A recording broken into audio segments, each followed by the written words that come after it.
Okay, question number 2 is about a story that came out of Australia. There's a child who's now 1 or 2 years old, so a toddler born to the wrong parents. So they implanted the wrong embryo into some clients. And so biologically, the child and the embryo belonged to someone else, but then was born to another family. So that is their birth family and their social family. And they're 1 or 2 years old. So they've, the majority of this really significant part of their life, they've been raised with this birth social family. And now the legal question is, do you return, quote unquote, the property, the child, to the genetic parents, remove them from the birth family, or should they be raised with the birth family and the social family, but then have the connection, the genetic connection? What do we think?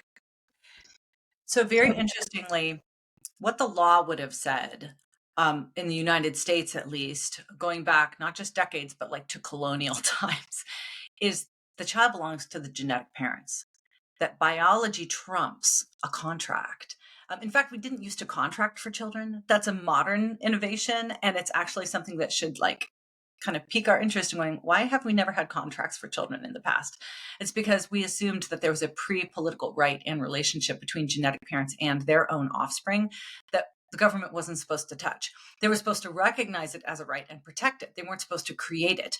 But now we've got sort of this competing claim to children. One is a biological claim and the other is a legal claim. Now, those used to be the same thing, except in cases of adoption where there was very, very critical, painstaking process to establish a parental relationship with an adopted child. No more, not in the world of reproductive technology. Now the contract reigns supreme. Now the contract is actually overriding the understanding that we had of the natural family, that there actually was something pre-political about a child being born into a relationship with the two people responsible for their existence. And that was supposed to exist outside of the judicial system, outside of the legislative decision-making power. That was supposed to be something that wasn't touched at all. But through this progressive ability to manufacture children in a lab, we now have those two things warring against one another in some cases. So the first thing, again, zoom out. Why are we here? Well, you don't necessarily get the wrong baby implanted in you when you're having conventional sex. You might not love the guy that you ended up like making the baby with, but there's not going to be a whole lot of surprise. I mean, if you're engaging in a baby making activity with multiple guys, there might be some kind of a surprise, but there still is the volition there. There still is the choosing ability. You don't necessarily have that when somebody else is making the children and implanting them in you. And you hear about the scenario of, oh my gosh, this is so awful. They are raising the wrong baby. This is not actually that uncommon in the world of big fertility. There was a situation here in the United States where two people realized they were raising the wrong children because they were the wrong races. And at like 5 and 7 months, they had to swap those kids back. They made this, and they were both bonded with the children. The children were bonded with them because that's what happens when you gestate babies. And you've got all kinds of fertility fraud that takes place where you think you're getting someone's sperm, but you get somebody else's sperm. You thought you were getting this one embryo implanted of the ones that you wanted, but you got the boy instead of the girl. This actually is pretty routine in the world of big fertility. And it kind of goes to show you that if you are having somebody else manufacture your child and something other than this natural selection of the sperm inside the woman's body of that egg that is then going to roll down her fallopian tubes and implant in her uterus, is something else is controlling that. Some other human or some other AI bot is controlling that. There are simply some things that they're going to get wrong, that the natural system never will. So this is awful. And look for many, many more cases like it if we continue down the big fertility path. So would you switch them back? So it's just like our last question. Choose your loss. What kind of loss should the child experience?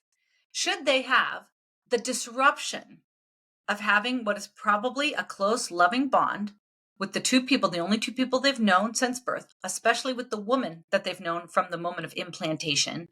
Should the child lose the relationship they have with the birth mother and the social parents, and then probably experience some kind of identity struggles, maybe feelings of commodification later on? Or do you sever the bond with the birth mother, especially, and perhaps the social father that the child has been bonding with, interrupt that bonding process, and then try to reattach the child to the genetic parents? So now the child won't necessarily have the identity struggles. They won't have the genealogical bewilderment, but they're probably going to have the adoption trauma. They're going to have the trauma of having to start from ground zero, start from scratch, where many other children are going to be 2.5 years ahead because they have not only the 9 months in utero, but the 1.5 years after that bonding with the birth parents. So it's the worst kind of like choose your own adventure. Which path are you going to go down? Which kind of loss is the child going to experience? And will the courts even let them choose? Because today in the United States, very likely the contract would reign supreme over the objection of the genetic parents. So now we've got the law inserting itself into that equation as well. Yeah, terrible situation that really doesn't have a perfect answer. Someone's getting hurt. Yeah, someone's getting hurt. So the lesson is we need to stop manufacturing children. That they're really, even though some babies result, some of them stay with their genetic parents. Some of them don't necessarily face a lot of the mental health, physical health, preterm birth risks that go along with the IVF world. So many other children are being hurt in the process, namely by losing their right to life or losing their right to their mother and father, or involved in these terrible catastrophes that allow them to lose them both.